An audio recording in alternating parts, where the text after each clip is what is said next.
Welcome to the third webinar by S4Geo. We're excited today to be joined by Greg Thomas. Greg Thomas spent 20 years in public policy for tech companies, including Microsoft, Cisco, and VeriSign. But when Russia invaded Ukraine, he recognized a problem, shifted his focus, helped to found ChainSentry, and turned his focus to better understanding and tracking the gray market in the semiconductor space and how that was how the semiconductors were moving into weapon supply chains and things of that sort.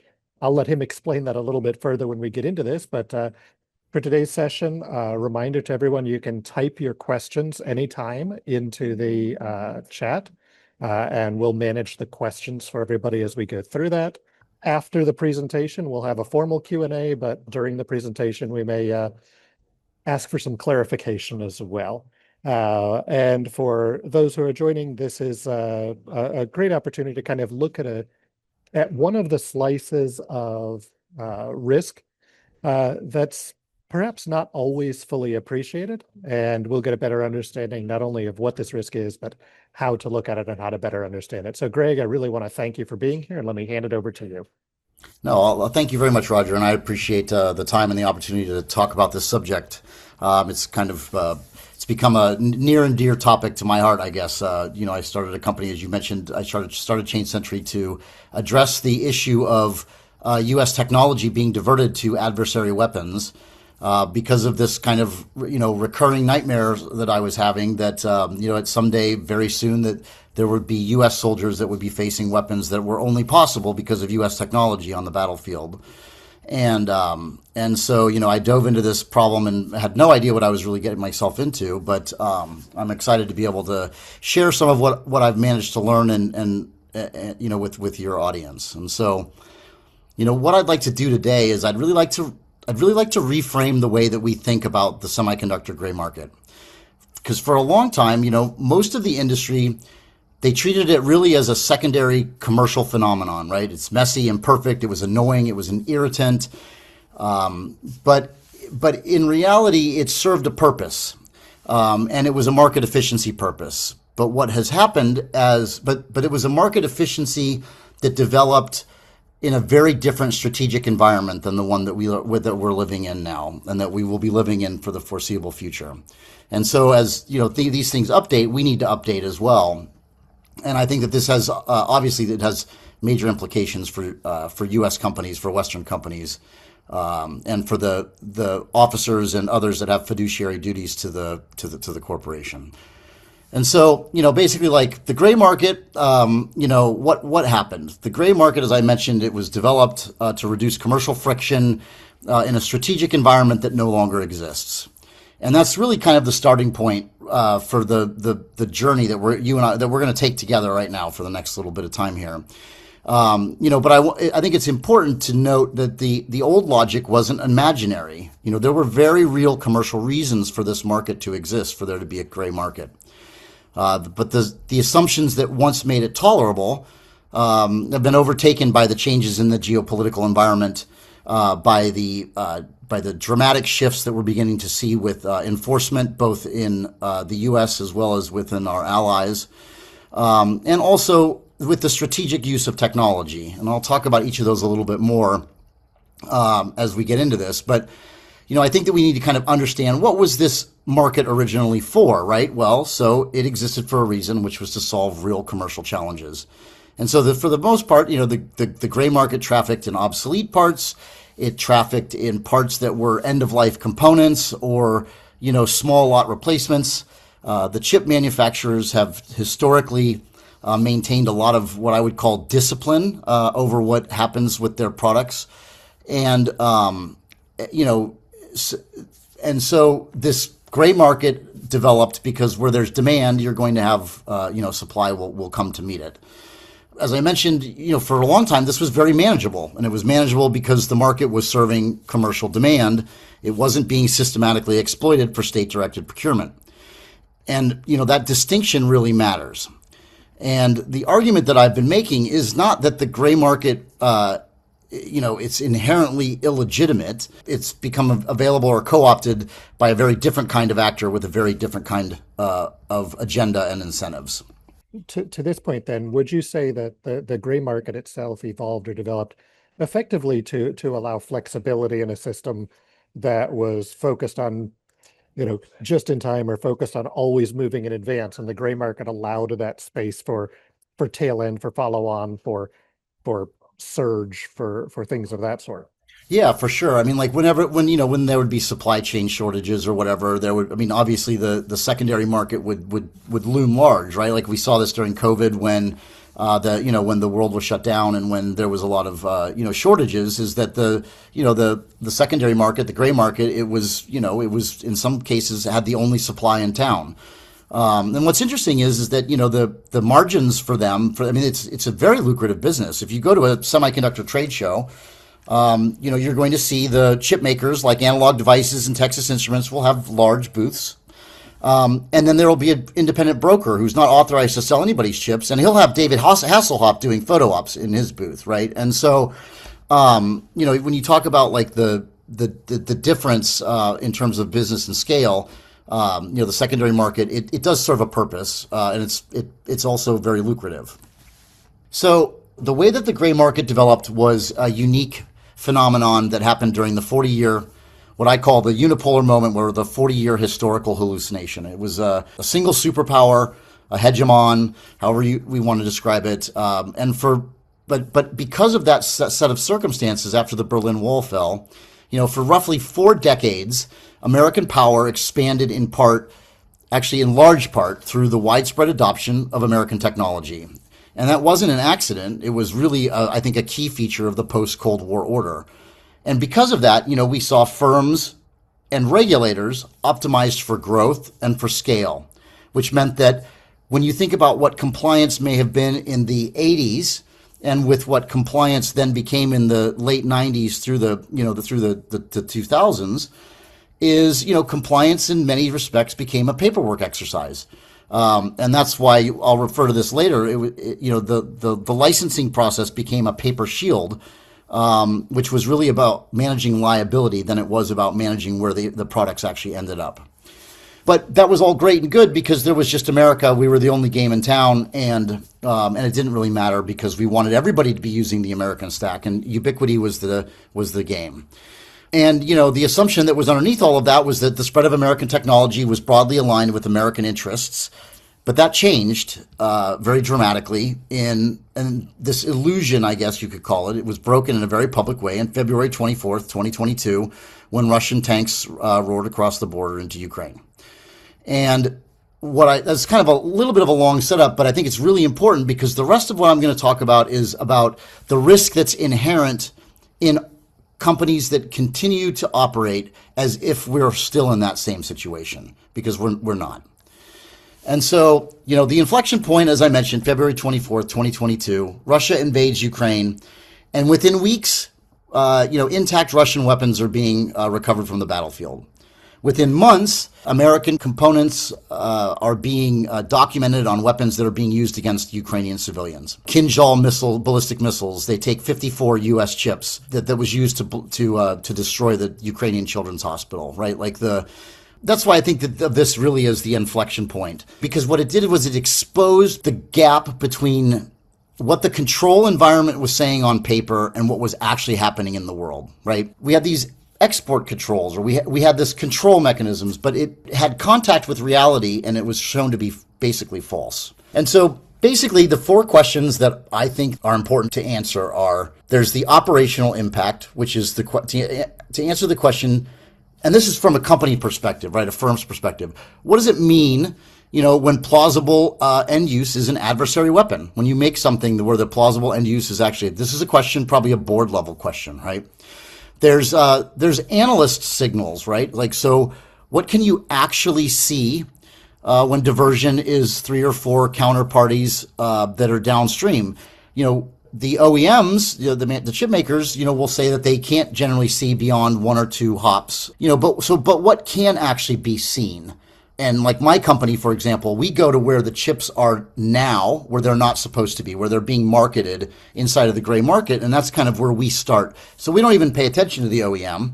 We just go right to where the chips are today. And we start building knowledge about who the gray market actors are, because we're trying to identify that, a new set of data. There's the market structure, which is how do you distinguish between what I would call ordinary gray market activity, so typical secondary market activity, from this state-directed procurement, which they're two very different things, and they have different sort of they have different tells. And then there's liability, is that when your product shows up in the wreckage, who's responsible, and that question I think is becoming much more acute, because it's not a question that's going to just be answered by government and how they do regulatory liability. For example, there are 5 active lawsuits in the state of Texas right now where Ukrainian survivors have sued the chip companies for not adequately protecting their their products that escaped and then ended up in a Russian weapon and caused casualties against Ukraine. So there's all sorts of dynamics that are at play here, which I think are really going to dramatically change this whole environment. What's happening? This is the second part. What's happening is the government's moving, and most of industry is still kind of trying to catch up. And so what that means, though, is if you look at what this RUSI Silicon Lifeline, right? They pulled out 27 different weapons, Russian, in Ukraine. They found 450, components that weren't Russian, and about 2/3 of those were American made. And the big four, as Congress refers to them, the big four is TI, Intel, ADI, and Xilinx, AMD Xilinx. And the interesting thing, though, is that when you look at these weapons, is that it's not the airframe of a UAV. It's not the servo motor of a UAV.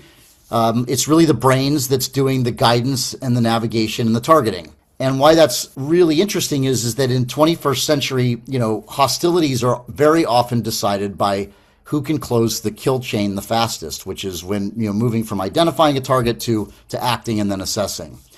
And that being able to close the kill chain faster depends on processing power, and it's called having decision dominance. And what we're basically seeing here is that it's American processing power that it's not pieces of steel that's the airframe, it's the actual processing power that's powering these weapons. And so one thing that was very interesting, right, is the Kazakhstan anomaly. This is another indicator of how, you can know that something is amiss here, is the increase in, this sort of export to Kazakhstan. Well, Kazakhstan probably doesn't have enough power in the whole country to run the chips that they were importing. And so, this could have been seen as a signal or a warning flare that something very untoward was going on. One of the things that we saw in our data, for example, when the export controls on the NVIDIA GPUs were put into place a couple of years ago, what we saw was the numbers of exports to China dropped overnight, but the exports to Malaysia, all of a sudden, were 1,500x, right? Well, I mean, when you see something like that, we should be able to know that there's something really not that's not kosher there. And then when you sort of pair that with the fact that the BIS has said, on the record that they have not reviewed any of the top companies' compliance programs in the 2+ years since the invasion, you start to see that there's these kind of two sides of this problem. There's the suspicious trade movement on one side, and then there's this, I guess you could call it, limited detection capacity on the other. And let's talk about that limited detection capacity. So, the BIS enforcement capacity gap. The last time that BIS's computer systems were upgraded was in 2006. So 20 years ago. So they're operating on 2-decade-old IT infrastructure, systems. A single export enforcement agent will have 26 active cases that they're working, plus 19 kind of leads that they're operating on. That's an unbelievable number. And then the time split that they're doing, because their tools are so outdated, is they're spending 80% of their time, searching for data rather than analyzing it, right? These are very fundamental structural problems that that a lot of people have benefited from in terms of the ability to bring enforcement actions quickly. And so, you could kind of like make this bet. Well, I'm just, I'm not going to worry about that problem too much because the likelihood that BIS is going to catch me is going to be very small.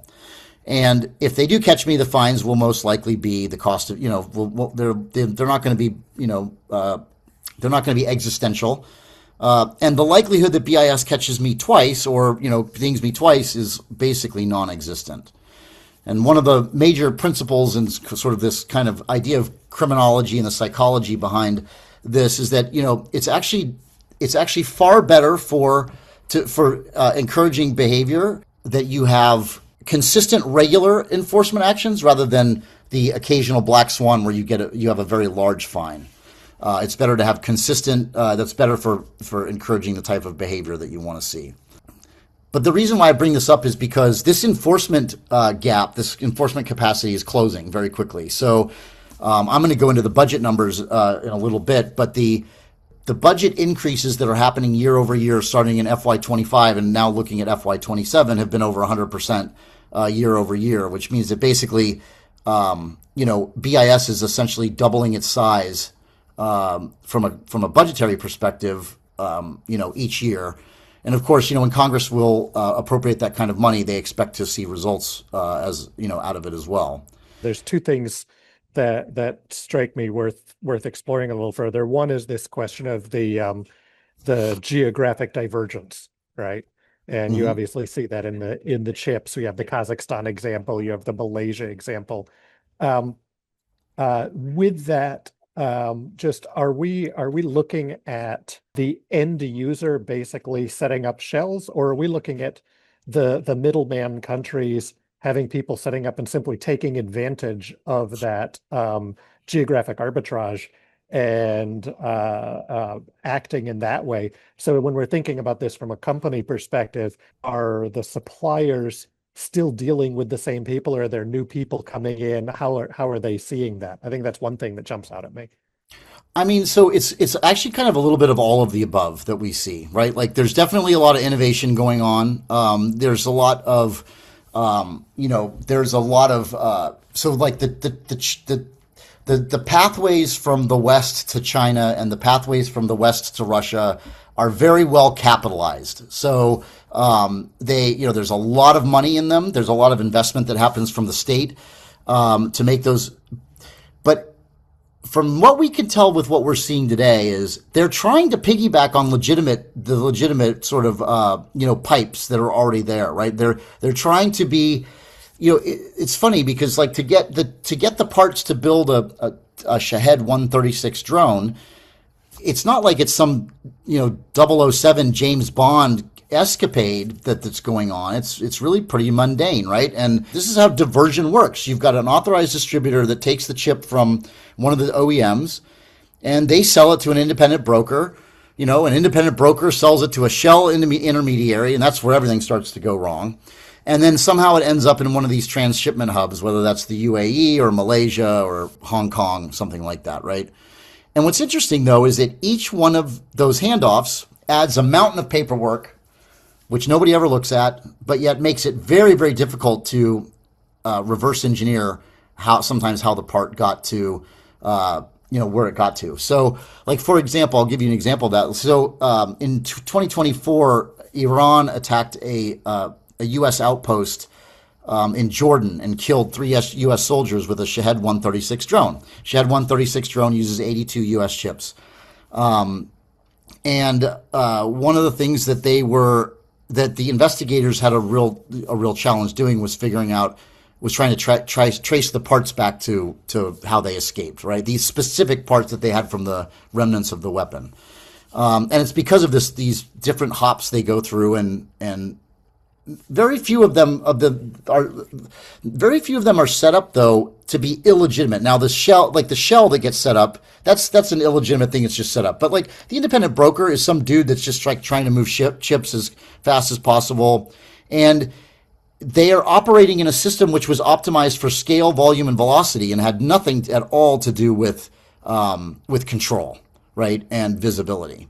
And so I think that's kind of where where it goes wrong. That comes to your other piece, which I think you'll probably get into more of, and that is that shift in the compliance and how these geopolitical dynamics are actually changing the perception of compliance to a checkbox paperwork. I've done my compliance and due diligence to something where perhaps because of these changes, companies are going to have to be more aware, not only because of initial moves to greater enforcement, but because of the secondary or tertiary implications of being involved in or being accused of being involved or complicit in these transfers, even if it's gone through, at least in the first phase, of relatively legitimate pathway. The nature of compliance itself is going to change. You're absolutely right. And I think that the way that I kind of think of it in my own head is after 9/11, the financial services industry went through a very dramatic transformation towards this know your customer due diligence type of thing. And the reason is why? Why? Because money finances terrorism and terrorism kills, right? Very simple. We've all had 26 years now to get used to that. Well, the reality is that chips kill too. Right? They go into weapons that kill, and I think that like the transformation that we're going to see is that over time, it might not happen as quickly, but I think that the transformation that we are seeing is that there's definitely this push more towards a strict liability. BIS has even started to talk in that type of language, about like who's responsible, right? And so. I think that we're going to see a lot more of that. And I'm going to move to my next slide just because this is actually like, I think what this is what it boils down to for me. There are trillions and trillions of semiconductors. Like, there's probably, tens, if not hundreds there's hundreds of billions, if not over a trillion semiconductors that are shipped every year around the world, right? Like that's kind of, at that scale, even if diversion isn't infinitesimally small percentage, right? It's a massive number of processors that are actually escaping, right? And so at scale, diversion is not a theoretical exercise, right? It's a math problem, and the math problem has very real consequences at the end of it. I emphasize this point because I often hear people talking, especially from inside the industry, they'll say, well, it's just like 0.1% of the stuff is leaking. Okay, well, but 0.1% of a trillion is a very large number, right? And so I think it's important for everybody to kind of start to think about it, and that because it will shift the debate from, whether leakage exists, because it does it, yes, it does. It's not possible that it doesn't exist. We know that it exists. And I don't even know that it's important to really debate how much leakage exists. I think it's much more important to ascertain where it concentrates and how early we can detect it, and how we can figure out ways to shut it down. And so that's kind of why I think this is a really super important piece of the puzzle. The way that we look at this, right? This is so commercial technical reconnaissance is what ChainSentry calls the kind of the methodology of the work that we do. And so it's what can analysts actually see, and how is compliance or adhering to export controls and sanctions and things like that? How is it that we make it beyond list driven, so that it's not just a checklist of, I did these 5 things and I have this checklist and I file it in the file cabinet, so if the regulator comes and asks, I can say I did what I was supposed to do. That means I'm get out of jail free card, right? What really matters here is not a static list of blocked names. Every chip maker and distributor has a block list. It's really about, to your point you were talking about early, just a moment ago, it's about pattern recognition, right? It's about being able to look at the ownership structures of these entities. It's being able to look at the registrations and the layers of control that they have. It's about their declared activity. So what are they advertising that they do for business versus what are their orders actually, what are their purchasing volumes indicate that they're actually doing? What sort of profile does their facilities have? So somebody that is moving, or trafficking in, hundreds of thousands of semiconductors that has as their business address a flat in Hong Kong in a residential building, it's not really probably very believable. There is also a lot of shared infrastructure, so they use a lot of the shared forwarders, the freight forwarders. There are a lot of repeated jurisdictions, stuff like that. The point, though, is that diversion, diversion is more important than just a single transaction. The point is to really identify who the counterparties are, but more importantly, it's to identify the patterns of behavior that is inconsistent with the legitimate commercial demand, right? And that's a very different job from the routine screening or list checking against the sanctions lists that I think that compliance has primarily been up until this point. And that type of getting deep on that, and I know it sounds like it's complex, and you're like, I just want to sell chips and or whatever it is, but as I pointed out, it's just critically important. This seems like it's no longer just also something that can be stuck in the compliance and regulatory office in the company, that the sales team needs to be aware of this.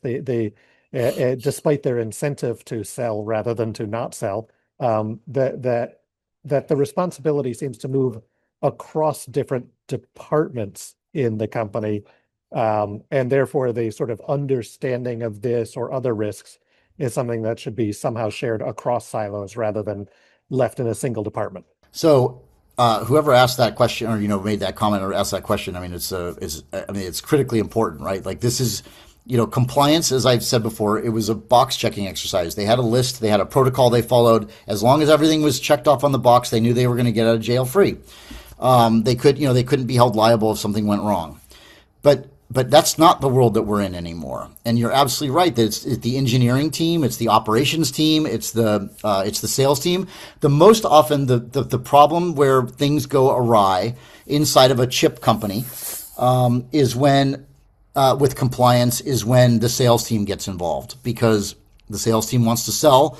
And I mean, in the companies I used to work for, I had a CEO who actually used to say all the time, everybody works for sales, right? And so because they're the revenue generators, and rightfully so. But when they've got something like this, when it comes down to a disagreement, like we want to sell to Tencent, and oh no, we really shouldn't sell to Tencent because it's not a good idea, and sales consistently wins, or they're able to.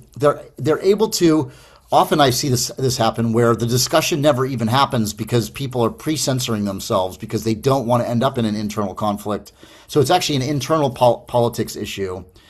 Now, the way that having worked in large corporations, those happen from time to time.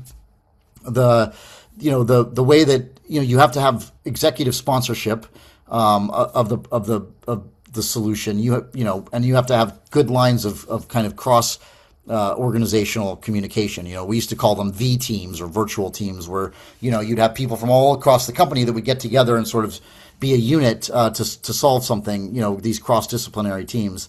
But I mean, I would argue that it's not even that this problem isn't even it's that it should be spread across all these different functions inside the company. I think it's a board level problem, and I think it's a fiduciary problem, because what does it mean when you're putting out 10Ks and you're talking about the revenue that you're going to earn from China, but you're not also pointing out that the diversion that happens because you're selling to China is enabling weapons that may one day actually harm Americans, right? I mean, that's not being disclosed to shareholders today, and so I think that there's a lot more thinking that has to go on about where this rightfully does sit and at what altitude the different parts do. That's something we see across the board. When we're looking at geopolitical risk as a category, or people are starting to talk in those terms, in the end, the buck stops at the board. It really does. Maybe even a little, at but it's also something that I think there is a value of having awareness across the organization, so you don't find yourself into those going down a path and then suddenly having to stop it or having to have somebody intervene. And so as you look at this, is there a way to normalize at least awareness of how this risk emerges, how this evolves, across an organization, even if the responsibility sits in that central place.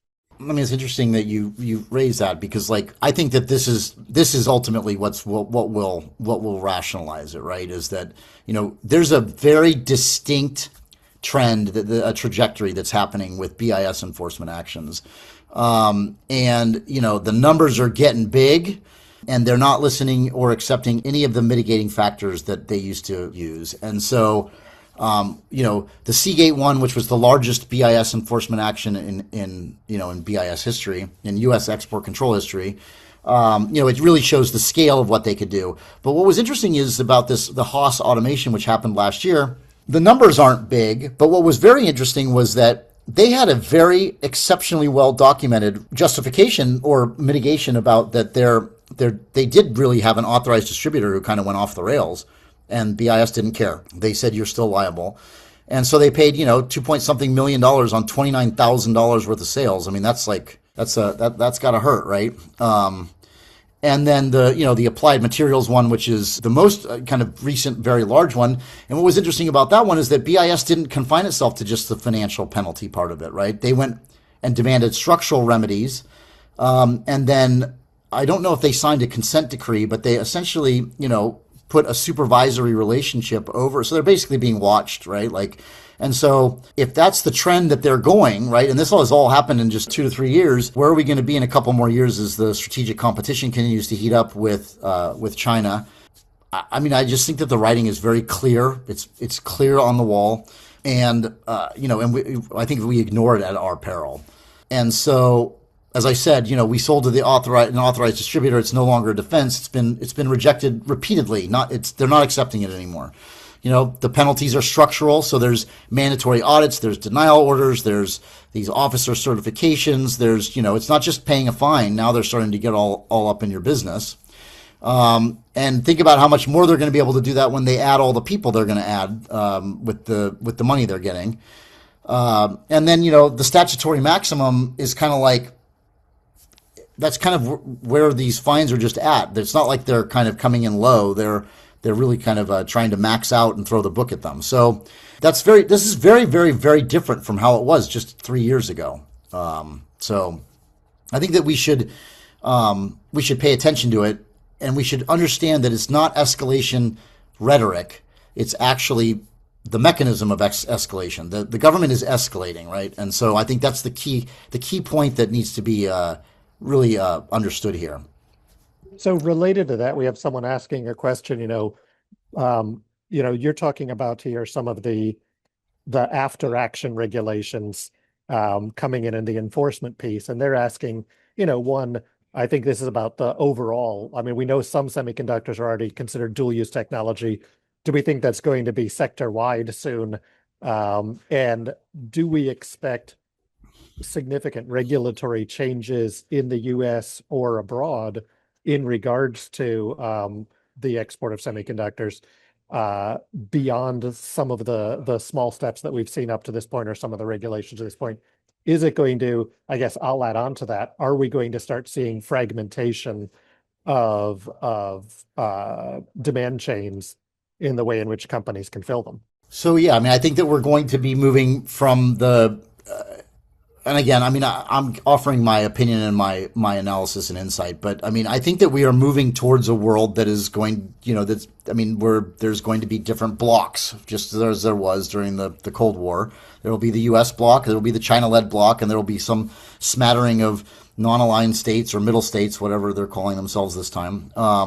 They will, but it's very much, I think, that there will be a China technology stack that that people and that their satellites use, and we already see that happening, right? Like, so Iran created this Shahed drone, Russia turned it into something that that could be exported broadly all over to all sorts of places, and then China manufactures everything that goes into it, right? And so they're already sort of, I'm not even sure if that's vertically integrating or horizontally integrating. They're doing some sort of integration there, but I mean, I think that that's the direction it's going, where you're going to see this. You are going to, I think, start to see this bifurcation, and I think at this point, from my own perspective, and I don't think of this as being pessimistic. But I don't think it's avoidable at this point. The short of some sort of amazing miracle happening where China decides that it doesn't want to delete America anymore, and we can go back to a unipolar world. But I don't know that that's really possible. And I mean, I know a lot of focus up to this point has been on very specific types of chips, very high-end chips, particular fast things of that sort. Do we think that the perception of risk is going to start dropping further and further down the chain, or is there going to be sort of a whole pool of stuff it's already gone, it's already fine, and only the upper tier is going to be kept within this constraint level? So I think that what's going to happen is, like you said, you were talking about the GPUs and the really advanced processors that, that really power AI. I think there's going to continue to be a very large focus on those chips. I think that what will happen further down the food chain, or down the I guess the evolutionary or sophistication ladder, is it will be a mixture of proactive and reactive, right? So there is going to come a time when there is some sort of a large number of casualties where it will get into the news that, like, these weapons have all of the, all of a sudden everybody will discover all at once that, oh my God, these weapons were running on American chips. And the thing is that the chips themselves, what goes into a Shahed might be, yeah, there's microcontrollers, but there's also temperature sensors. There's also, there's the radio receivers and all these other things, which aren't necessarily very advanced. And so I think, then you'll see the worst part of government, which is when it starts acting reactively in response to, some sort of public outcry, which, I mean, that's one of the reasons why I focus on this issue too, is because we don't want that to happen. We don't want government to overreact. But yes, I do think that it's going to continue to move downstream. I don't think it's going to be like it is with the GPUs, where they're telling, they're engineering limits into the GPUs. I don't think it's going to be quite that burdensome, but I think it's going to be like, your chips shouldn't be going to China, period. And it depends on also how hostile things get between us too, as well. And then there's one other here, just in regards to sort of what we mean by the gray market and how it moves. The sort of anecdotal stories from a year or two ago was that the chips were moving because Kazakhstan was buying washing machines, and then the washing machines would go to Russia, they'd strip the chips out. What you seem to be talking about, though, is actually effectively it's just legitimate sale of chips that then get secondary, tertiary rerouted without having to be smuggled through white goods or things of that sort. Yeah. So I use an expansive definition of the gray market. So the gray market is legitimate product being distributed by an entity that is not authorized to distribute that technology. And so, but they're not necessarily breaking the law, right? They now in some cases they can be, if it's like a mil spec part or something like that. But by and large, they're not breaking the law. But they are sort of this rogue distribution channel where stuff's falling out of where there's good eyes and ears on it, right? The authorized distribution channels. So you use that example of the washing machines example, right? Where they put, and as I said earlier, like, the vast majority of this stuff is not happening through 007, high tech spy stuff. It is literally just stuff that's just being moved. And so, but I want to be careful because because I'm not talking about counterfeit, right? So counterfeit chips is a very distinct issue, which has some of the same shared attributes as the gray market issues that I'm talking about, diversion, but it's its own thorny ball of wax. And I'm not talking about, like, the black market or things like that, where things are moving, where there's some sort of really illegal activity. This is really more what I would call rogue as opposed to illegal. Right. This is a little bit more like what many of us who travel internationally and are into photography run into in the the gray market Japanese camera equipment that we bump into all over the place. Yeah. Yeah.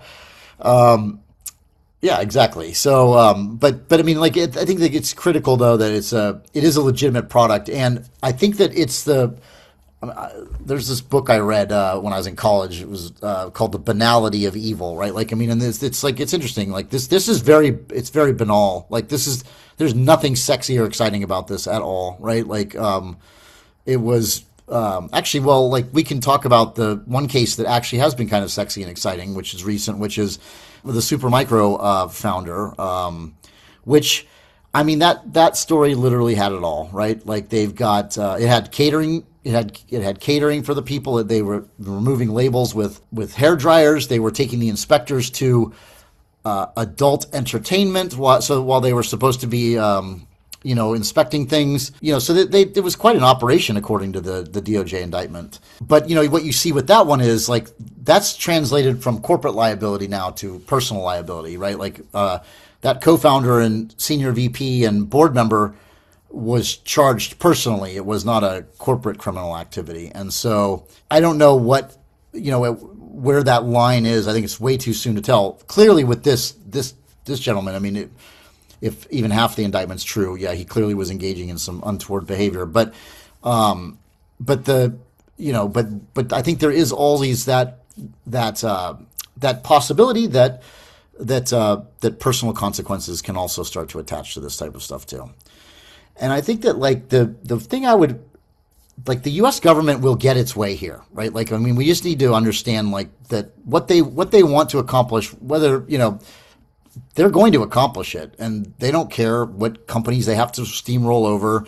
And I think that this is actually really runs the risk of becoming something which, if things got particularly bad with China, for example, I think that you could see the government becoming somewhat histrionic in its response. And I think that like what I don't want to see happen is I don't want to see any companies that fall victim to that, right? Because they left themselves exposed or vulnerable.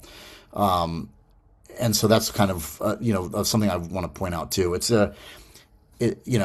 really about a state of mind, and it's about updating the mindset into the situation that we're in now. We're certainly looking at the China, the Russia, the Iran, the North Korea here. How should analysts be thinking about geopolitical patterns that might start bringing other geographies into this place, or other places that need to be looked at a little more? The Kazakh example, the Malaysia example are one step removed from the end user countries. Are there things that they should be looking at to say, hey, maybe I ought to turn on my spidey sense or something, Sure. as I'm looking at some of these other places? So I think that like there's so like with the transshipment hubs. So there's directories of those that are published, right? Like, so I mean, you might like an analyst, for example, might want to familiarize themselves, because the list isn't that long, right? It's not like there's 40 of them. There's I don't remember how many there are, but I think there's less than 10.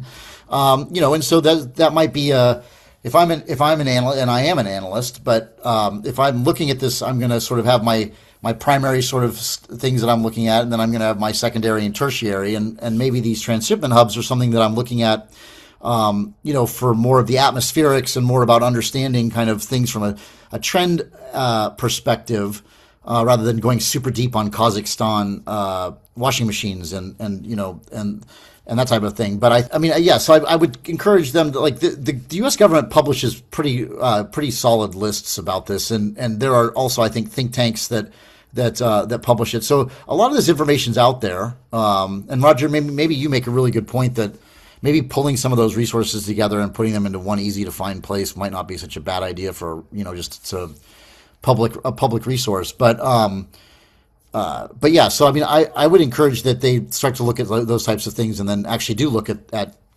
Kazakhstan, and everybody knows Malaysia, everybody knows Vietnam, knows Singapore. on Hong Kong, but there's Kazakhstan, there's UAE, there's a lot of them, and so that aren't necessarily the primary ones that we think of. And I think that, like, as the Kazakhstan example shows, it's indicative, right? It was clearly indicative that something was going on there. And that's, like we deal only in publicly available data. Like we don't deal in classified data or anything like that. Everything that we work with, we can be found like publicly, right? Like you just have to go looking for it. And that's really true, I think, for most of the stuff that anybody would need to be able to put together a pretty in-depth picture of what's going on. You mentioned earlier, of course, we're looking at the formal regulatory impact and implication for companies. You sort of hinted also at the perceptional impact, right? The story comes out, there's your chips. Should you be complicit? How do people view you? How are you seeing that space evolve? Are we seeing companies starting to be hit in other ways because their things are popping up, or is the awareness not strong enough yet that people understand how to target the chip company as opposed to the 15 users of the chip in the way in which they're actually acquiring it? Boy, you just really hit the nail on the head, didn't you, Roger? Like that's exactly what's going to happen, isn't it? Somebody's going to figure out how to use this. But so I would say that it's a mix. So there are some companies that very large chip companies that view this primarily as a brand problem. So like the downside that they see is not financial. It's not, and it is just the brand equity that they're going to lose. And so they're operating from that perspective. It's interesting because that's good, right? Like, at least they're being spurred to action by something. But it does tend to lead to very narrow, very narrow action if they're viewing it primarily through that lens. And so, but I would say that by and large, the awareness around this issue is not kind of reached that critical mass where people are saying, here's this, we can put a number to the brand equity that we're going to lose if we get hit with this, right? Like, I think that there was also sort of at the beginning of this whole process, we saw a lot, several of the chip companies that were being proactive because they were worried, and then nothing materialized, and so they really sort of took their eye off the ball after that, just because the risk didn't really turn into anything. So I think that can be counterproductive too. But yeah, so I think that's kind of a mixed bag. But I think that the awareness, there's a long way still to go. At what point do companies start to need to think of themselves once again in national terms rather than international terms? Is this little slice that you're looking at, is that something that's portending that companies are going to have to rethink of themselves as a piece of a country instead of multinational? Or how do we square that balance where many companies are sort of pretending like they don't have a home, that they're part of the world, but we're seeing in the geopolitical space a breakdown of that extreme globalization and starting to rethink of things in terms of national interest, national economic interest, national security interest as a single theme? I mean, I think that the best time to consider if you're in an American company, the best time to consider yourself an American company was yesterday. It's important to remember that, especially with semiconductors and any really advanced technology in the United States, is that those companies didn't develop that stuff on their own, right? It wasn't created in a vacuum. It was the product of, a country that that's organized and exists the way that we do, and the world order that we've managed to hold together, right? That allowed the free shipping and all of that, and so, free trade, and so it's kind of it. For me, it's always kind of seemed a little crazy that companies ever didn't think of themselves as they thought of themselves more broadly. But I think that, like, as I mentioned earlier, this concept of this kind of, breaking into blocks, I think is very much going to happen. It already is happening. And I think that, you're going to need the strength of the U.S. government and the U.S. military behind you if you want to persist and be able to ply your wares, outside of in the world. So. And I think that's a pretty powerful note for for as we come close to the end of here. What one of the things that we're seeing and this is why there's this surge in interest in geopolitical analysis for business and geopolitical risk and things like that is we are seeing a shift. As you laid out at the beginning, your 40-year block, there was a general perception in the world that everything was moving to a common regulatory framework, that the world was moving in a common order, and you could sort of pseudo separate yourself from your home country and you could truly be global and globalized. And we've already seen it from a national security perspective that's been pulling back. We're seeing it start to break down now in trade dynamics, in trade agreements and such. And I think as much as the companies are struggling to not have to reframe themselves in that way, I think at least at the high end, what it seems that you're seeing is that moment may be past, and you're going to have to start defining, what's my where, where do I position myself? One of the things I think we've noted is, of course, the regulatory environment in different countries is contradictory to each other and things of that sort. So let me let you kind of give your sum up here on this.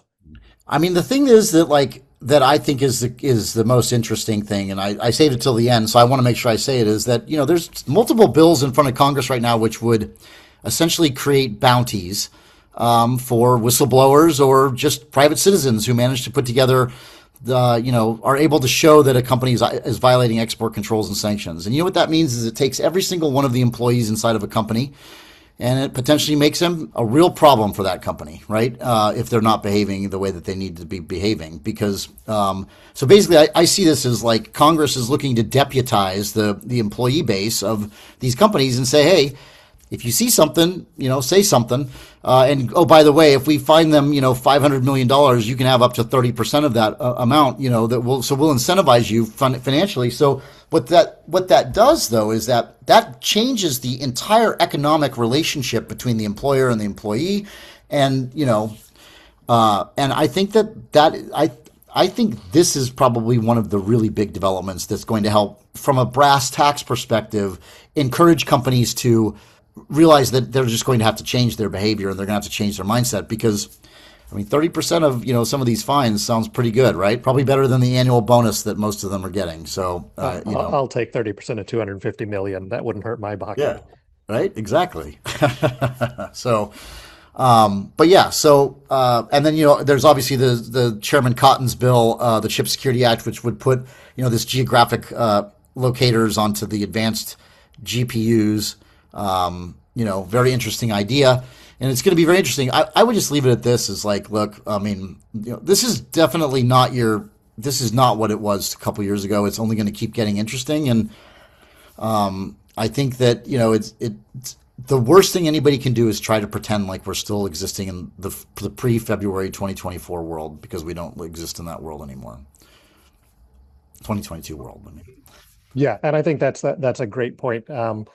Unfortunately, we're at the end. I know there's a few more things we could have talked about here, but I'm sure that if people are interested, they can reach out, take a look at what ChainSentry's been doing, see what you're adding out on LinkedIn and other places. I want to thank you for being here, Greg. No, thank you, Roger.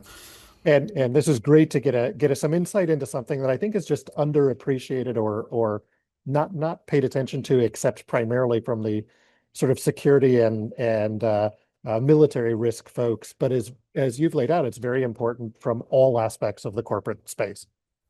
Absolutely, absolutely. Thank you for the And opportunity. excellent. And if you'd like to know any more about what we're doing with S4Geo, you can see us at s4geo.org. All right. Thank you very much. Appreciate your time.